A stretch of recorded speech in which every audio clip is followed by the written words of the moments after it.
Fermez les yeux un instant, je vous prie.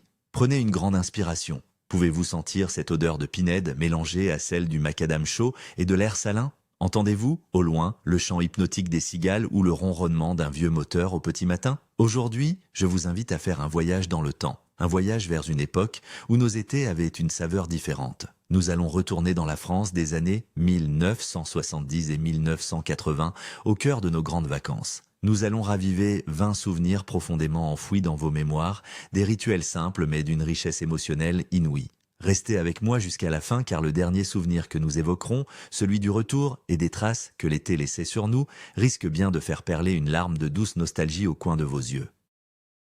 Avant de plonger dans nos souvenirs, rappelons-nous comment le temps s'écoulait à cette époque. Il coulait plus lentement, comme un miel épais. L'urgence d'aujourd'hui n'existait pas. Sans téléphone portable pour nous maintenir constamment connectés, sans écran pour engloutir nos heures, nous étions véritablement présents. L'attente, qu'il s'agisse du jour du départ, du développement d'une photographie ou du courrier d'un être cher, faisait partie intégrante du plaisir. On entend souvent dire que nous avions moins de choses, mais étions-nous vraiment plus pauvres? Bien au contraire, notre monde n'était pas virtuel, il était incroyablement tactile et vivant. L'isolement numérique d'aujourd'hui contraste violemment avec la chaleur humaine de nos campings, de nos villages et de nos trajets en famille. Nous partagions le même espace, les mêmes rires et les mêmes ennuis. C'était une époque d'insouciance où la véritable liberté consistait à être injoignable pendant un mois entier, perdu quelque part sur la route des vacances.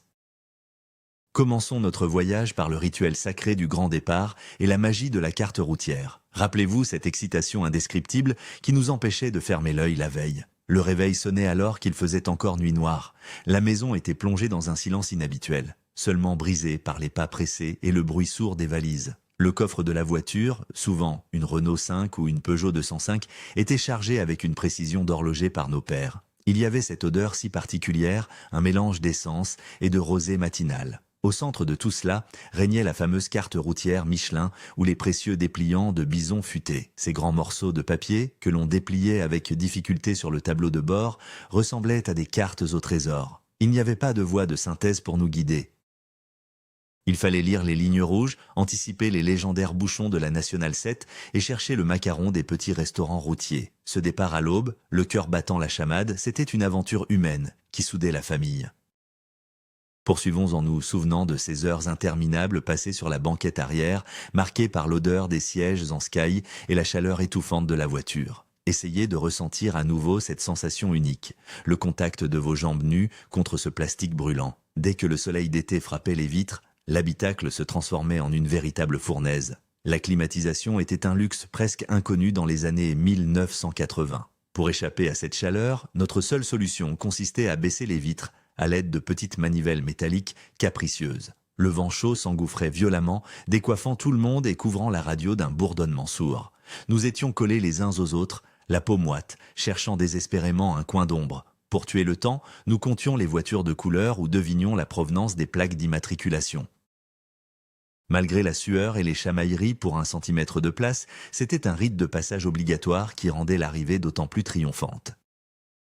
Et maintenant, parlons de la bande-son de nos étés, l'autoradio à cassette et les fameuses compilations. Avant Spotify ou les clés USB, la musique en voiture était une affaire sérieuse. Il y avait ce bruit mécanique si satisfaisant, ce lourd cliquetis lorsque l'on insérait la grosse cassette en plastique dans la fente de l'autoradio. Nos parents avaient enregistré leur propre sélection, capturant parfois par erreur la voix de l'animateur, de RTL ou d'Europe, un entre-deux chansons. La musique grésillait légèrement, étouffée par le bruit du moteur, et comment oublier le drame de la bande magnétique qui s'en mêlait. Il fallait alors garer la voiture sur le bas-côté, extraire délicatement la cassette et utiliser un crayon à papier de type Bic inséré dans l'un des trous dentelés pour rembobiner la précieuse bande avec une patience infinie.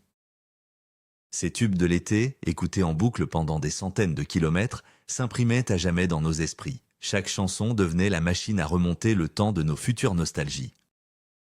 Revenons à présent sur le rituel du déjeuner avec les inoubliables pique-niques sur les aires d'autoroute. Quand l'estomac commençait à crier « famine », le guetteur à l'avant annonçait enfin le panneau de la prochaine aire de repos. La voiture se garait sur des graviers brûlants. C'est là que la glacière bleue entrait en scène, lourde comme un coffre-fort. On s'installait sur ces tables en béton, armées, souvent envahies par les guêpes, ou simplement sur une couverture jetée sur l'herbe sèche. Maman sortait les boîtes en plastique, les œufs durs dont l'odeur embaumait l'habitacle, le saucisson qui transpirait sous la chaleur, et le fameux pain de mie ou la baguette un peu molle. Le café de nos parents fumait dans le bouchon en plastique d'un grand thermos à carreaux écossais. Le goût de ce repas n'avait rien d'exceptionnel en soi, et pourtant, manger dehors, au milieu du brouhaha des autres vacanciers en transit, avec les doigts collants de jus de pêche, il prenait la saveur de la plus grande des libertés. C'était la pause bénie avant de reprendre la route. Laissons la route derrière nous pour redécouvrir un monument disparu de nos vacances, la cabine téléphonique à pièces. Une fois arrivé au camping ou dans la maison de location, le premier devoir était de rassurer les grands-parents. Il fallait faire la queue devant cette lourde cabine de verre et d'aluminium qui sentait toujours un peu le tabac froid et la poussière chaude. On y trouvait souvent l'épais annuaire des pages jaunes au coin corné, suspendu par une chaîne métallique. Nos parents alignaient avec soin les lourdes pièces argentées d'1 franc ou de 5 francs sur le rebord. Il y avait ce son incomparable de la monnaie qui tombait dans l'appareil avec un bruit sourd et métallique, suivi du long cliquetis de la numérotation sur le cadran rotatif ou les gros boutons carrés. Nous passions le lourd combiné poisseux pour dire quelques mots rapides. Nous sommes bien arrivés, il fait beau, la mer est bonne. Ce fil de cuivre était notre seul lien avec le reste du monde, rendant la voix de nos proches au bout du fil infiniment précieuse. Prenons le temps d'évoquer la recherche méticuleuse de la carte postale au petit bureau de tabac du village. L'écriture des vacances était une obligation morale, nous nous rendions dans la boutique sombre et fraîche qui sentait fort l'encre des journaux, le tabac gris et la crème solaire des clients. Dehors, sur le trottoir, trônait le célèbre tourniquet métallique qui grinçait à chaque rotation. Faire tourner ce présentoir était un plaisir en soi. Nous passions de longues minutes à choisir l'image parfaite. Un coucher de soleil aux couleurs saturées, un marché provençal ou des petits chats dans un panier pour les grands-parents. Ensuite, venait l'achat des petits timbres rouges de la poste à la lisière dentelée qu'il fallait lécher avec précaution et l'exercice d'écriture au dos calé sur un coin de table. Il fallait trouver les mots justes dans ce petit espace contraint. Enfin, le geste triomphal consistait à glisser notre chef-d'œuvre dans la grande boîte aux lettres jaunes vifs en espérant que le courrier arrive avant notre propre retour.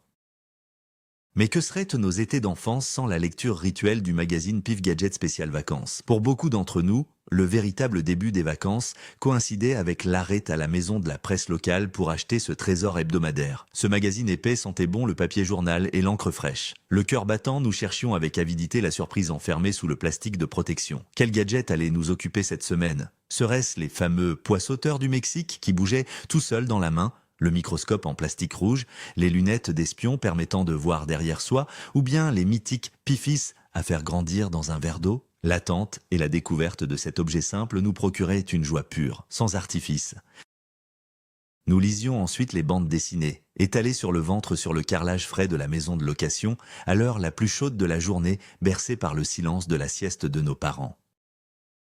Avançons maintenant vers la plage, portés par l'odeur inoubliable et profondément rassurante de la crème ambre solaire. Si nos vacances devaient être résumées par un seul parfum, ce serait sans doute celui-là. Rien que d'y penser, l'arôme de cette crème vous revient en mémoire, n'est-ce pas? La bouteille était souvent d'un marron caractéristique, avec des rainures sur le côté, pour ne pas qu'elle glisse de nos mains pleines de sable.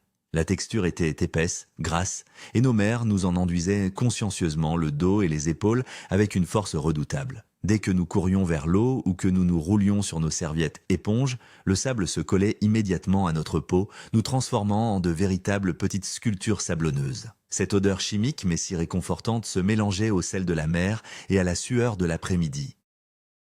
Elle imprégnait nos maillots de bain et nos vêtements jusqu'à la fin de l'été, agissant comme le parfum signature de nos journées d'insouciance au bord de l'eau. Écoutez bien, tendez l'oreille vers la place du village, là où résonne le bruit sec et métallique des boules de pétanque en fin d'après-midi. C'était l'heure où le soleil commençait à décliner, offrant une lumière dorée et adoucissant enfin la température. Sur le terrain vague du camping ou sous les grands platanes de la place publique, la poussière blanche soulevée par les chaussures volait dans l'air tiède. Le ballet des anciens du village commençait. On entendait le fracas des lourdes boules au but qui s'entrechoquaient, les rires forts, les exclamations et les petites disputes pour 1 millimètre d'écart, mesurées avec une ficelle nouée ou un vieux mètre pliant en bois. À quelques mètres de là, sur des tables de jardin en plastique blanc, trônaient les verres de pastis troubles avec leurs glaçons fondants, entourés de petites cacahuètes. Assister à ce spectacle, c'était comprendre le véritable rythme de la France des vacances. C'était un moment de pure convivialité intergénérationnelle où le temps s'arrêtait au profit de l'amitié et du jeu. Rapprochons-nous à nouveau de l'océan pour nous souvenir des délices sucrées du goûter sur la plage avec les vendeurs ambulants. L'après-midi touchait à sa fin, nous étions épuisés par les sauts dans les vagues et la peau tiraillée sous le sel. Soudain, au loin, une voix chantante s'élevait au-dessus du fracas de l'écume. C'était le vendeur à la peau tannée, marchant difficilement dans le sable brûlant avec sa lourde corbeille ou sa glacière blanche portée en bandoulière. Il criait les noms magiques, chouchou, beignets, beignets aux pommes, beignets au chocolat. L'excitation était à son comble. Obtenir une pièce de nos parents pour acheter un gros beignet gras enrobé de cristaux de sucre qui brillaient au soleil était le sommet de la journée. Le sucre se collait tout autour de notre bouche, nos doigts étaient de poisseux et parfois un peu de sable s'invitait sous nos dents à la première bouchée. Ce n'était pas la grande gastronomie, mais ce goût de friture et de bonheur pur reste à jamais associé aux fins de journée parfaites au bord de la mer. Tournons notre regard vers un autre compagnon de nos étés. La grosse et lourde glacière bleue et ses pains de glace impitoyables. Bien avant les petits sacs isothermes souples d'aujourd'hui, le transport de la nourriture au camping ou à la plage reposait sur un bloc de plastique rigide et redoutablement lourd. La préparation de cette glacière relevait de l'architecture. Il fallait récupérer au fond du petit congélateur ces fameux blocs de plastique bleu, les pains de glace, froids à s'en brûler les doigts, et les caler méthodiquement. Le drame survenait souvent en fin d'après-midi. La chaleur écrasante finissait toujours par faire fondre la glace. Le fond de la glacière se transformait alors en une petite piscine d'eau trouble et glaciale. C'était là que gisaient tristement les pêches devenues molles, un morceau de gruyère qui flottait ou l'emballage détrempé d'une plaquette de beurre. Plonger la main dans cette eau glacée pour en extraire une boisson rafraîchissante était un véritable défi tactile, un contraste saisissant avec la chaleur de la journée d'été. Souvenons-nous maintenant des soirées animées autour des jeux de société en famille. La nuit était tombée sur le camping ou la maison de vacances, l'air s'était un peu rafraîchi et les moustiques commencèrent leur danse sous la lumière jaune et crépitante de la lampe tempête ou de l'ampoule accrochée à l'auvent de la caravane. La télévision n'avait pas sa place ici, l'écran noir laissait place à la table couverte d'une nappe en toile cirée. On sortait les boîtes de jeux écorchées par les années, le Milbornes, le Monopoly ou un simple jeu de 7 familles. Les cartes étaient souvent un peu molles, à cause de l'humidité du soir, marquée par des traces de chocolat ou de jus de fruits. Les querelles éclataient quand quelqu'un posait sournoisement une carte crevaison dans le Milbornes, suivi d'éclats de rire tonitruants qui résonnaient dans la nuit silencieuse. Ces heures passées assis sur des chaises pliantes, peu confortables, à simplement jouer, se regarder et s'écouter, forgeaient la véritable âme de nos relations familiales sans aucune distraction extérieure. Pénétrons sous la toile pour redécouvrir l'atmosphère inimitable de la tente canadienne ou de la vieille caravane pliante. Dormir au camping dans les années 70 ou 80 était une véritable immersion sensorielle. La tente, souvent d'un tissu orange ou marron un peu rugueux, sentait l'imperméabilisant, la poussière et la toile chaude. Le bruit sec de la lourde fermeture éclair de l'entrée déchirait le silence de la nuit à chaque passage. À l'intérieur, les matelas pneumatiques, qu'il avait fallu gonfler à la force des poumons ou avec un gonfleur à pied grinçant, étaient fins et laissaient souvent passer la dureté des cailloux et de la terre. Le matin, on se réveillait avec la toile intérieure perlée de la rosée nocturne et ce petit parfum de moisissure propre au camping sauvage. On entendait absolument tout. Le voisin qui toussait, les pas dans l'herbe mouillée en direction des sanitaires communs, le chant des premiers oiseaux. Cette vie au ras du sol, sans isolation phonique ou thermique, nous reconnectait à l'essentiel, à la nature et aux autres.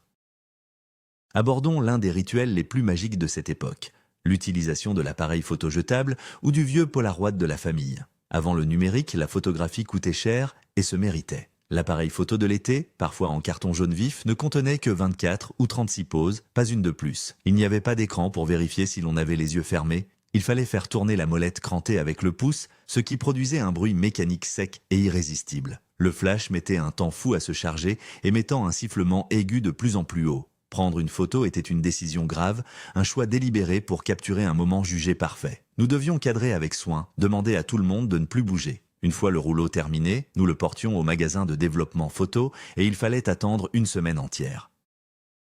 L'excitation d'ouvrir la grande enveloppe de papier glacé pour découvrir les clichés étroits, souvent flous, surexposés ou mal cadrés, reste un bonheur disparu de notre monde immédiat. Revenons à l'intérieur de la maison pour un moment incontournable de nos mois de juillet, suivre le Tour de France à la télévision ou à la petite radio. En milieu d'après-midi, la chaleur à l'extérieur était à son apogée, écrasante, obligeant tout le monde à trouver refuge. Les volets en bois de la maison étaient presque entièrement clos, ne laissant filtrer que de minces faisceaux de lumière vive où dansait la poussière. Il y avait cette fraîcheur bienvenue du carrelage ou des tomates anciennes sous nos pieds nus. Dans ce clair-obscur apaisant trônait la télévision cathodique au boîtier en faux bois ou le poste de radio grésillant sur la nappe. L'air ambiant était bercé par les voix inimitables, vibrantes et passionnées des commentateurs sportifs qui décrivaient la souffrance des coureurs dans les lacets d'un col des Alpes. Même si nous n'étions pas des passionnés de cyclisme, le bourdonnement des hélicoptères, retransmis par la télévision et les images des paysages ruraux de la France défilant à l'écran, constituaient la véritable berceuse de nos vacances d'été. Un autre souvenir brillant et rafraîchissant était celui des pièces en francs, précieusement gardées au fond de la poche pour s'acheter une glace. Oh, cette sensation de la monnaie lourde qui tintinabulait dans les poches de nos shorts en éponge. En fin de journée, nous recevions l'autorisation de courir vers la petite épicerie ou le kiosque qui arborait le fameux grand panneau Mico ou Gervais. Avec ses couleurs vives, bleues et rouges. Il fallait se hisser sur la pointe des pieds pour scruter le fond du grand congélateur vitré recouvert de givre. Le choix était une question de la plus haute importance. Allions-nous opter pour un sorbet à l'eau aux couleurs artificielles, un cône glacé avec son bout en chocolat tant attendu, ou une simple glace à la vanille coincée entre deux gaufrettes? L'échange de ces pièces métalliques, gravées de la semeuse ou du profil d'Hercule contre ce trésor glacé, était un pur moment de gloire. Et que dire de l'odeur du petit bâtonnet en bois brut, mâchouillé pendant de longues minutes une fois la glace terminée, pour en faire durer le plaisir. Mais l'été comportait aussi son lot de devoirs imposés, notamment le redouté et incontournable cahier de vacances. Après le repas de midi, au moment le plus chaud de la journée où la rue était déserte, la sentence tombait. Nos mères nous tendaient ce cahier à la couverture souple, toujours très coloré, illustré de dessins enfantins évoquant la plage. Le papier de ce cahier avait une odeur bien à lui, celle de la rentrée scolaire mélangée au sable de l'été. Il fallait s'asseoir à la grande table du salon, sortir la trousse au crayon de couleur usée et le stylo plume qui bavait à cause de l'humidité. Sous la contrainte, le visage fermé et le regard s'évadant vers le jardin, il nous fallait noircir 2 ou 3 pages de problèmes de mathématiques mettant en scène des trains ou de petites règles de grammaire récalcitrantes. Nous râlions, nous soupirions bruyamment en regardant l'heure avancer lentement, mais, avec le recul de toutes ces années, ce rituel imposé donnait une structure à nos journées sans fin et rendait la baignade de l'après-midi encore plus méritée et délectable.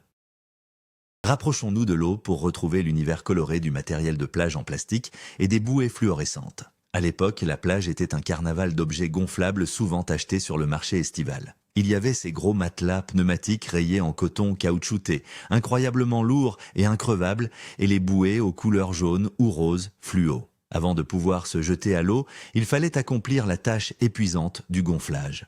Nos pères, rouges d'effort et les joues gonflées à bloc, soufflèrent de toute leur force dans les petites valves en plastique récalcitrantes. Il régnait alors cette odeur si forte de polychlorure de vinyle chauffé à blanc par le soleil estival.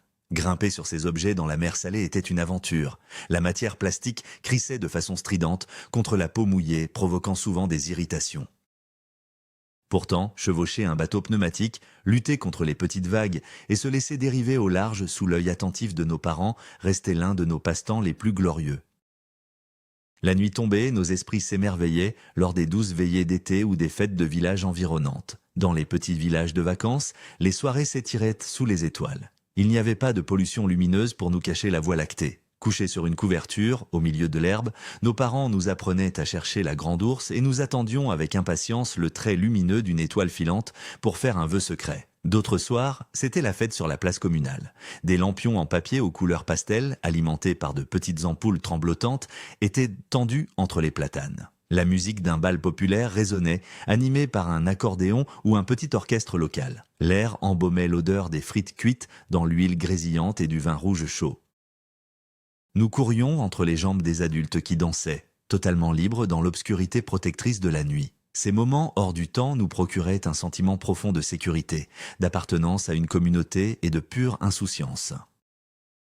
Enfin, abordons ce dernier souvenir peut-être le plus poignant de tous. Le retour à la maison et l'approche mélancolique de la rentrée des classes. La voiture était rechargée, encore pleine du sable ramené dans nos chaussures. Le trajet du retour se faisait souvent dans un grand silence, chacun perdu dans ses pensées. De retour à la maison, l'odeur du renfermé nous sautait à la gorge. Il y avait la tristesse de retrouver notre chambre après l'avoir quittée si longtemps. Puis venait le temps de l'automne approchant. Nous portions les marques de l'été sur nous.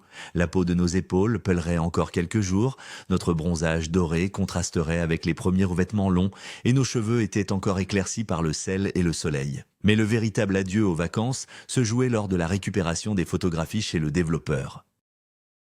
Feuilleter ces images encore brillantes, voir nos sourires figés sur le papier glacé, c'était capturer une époque révolue. C'était la preuve tangible que nous avions été intensément, incroyablement heureux. Au fond, lorsque nous regardons en arrière, nous comprenons que ce ne sont pas seulement les objets de cette époque qui nous manquent. Nous ne regrettons pas simplement la lourde glacière, le vieux poste de radio ou le cahier de vacances. Ce qui nous tire des larmes de nostalgie aujourd'hui, c'est ce sentiment inégalé de posséder tout le temps du monde. C'est l'absence de nos êtres chers, ses parents ou grands-parents d'une patience infinie, qui ne sont peut-être plus à nos côtés aujourd'hui pour partager ces souvenirs. Nous pleurons sur la beauté d'une époque où la connexion humaine ne nécessitait ni écran, ni réseau, mais simplement une table pliante sous les étoiles et une écoute sincère. Si ces fragments du passé ont résonné en vous, je vous invite de tout cœur à vous abonner à la chaîne et à aimer cette vidéo pour que nous puissions continuer à raviver ces instants précieux ensemble. Et maintenant, dites-moi dans les commentaires, parmi tous ces rituels, lequel évoque en vous le souvenir d'enfance le plus doux et le plus réconfortant.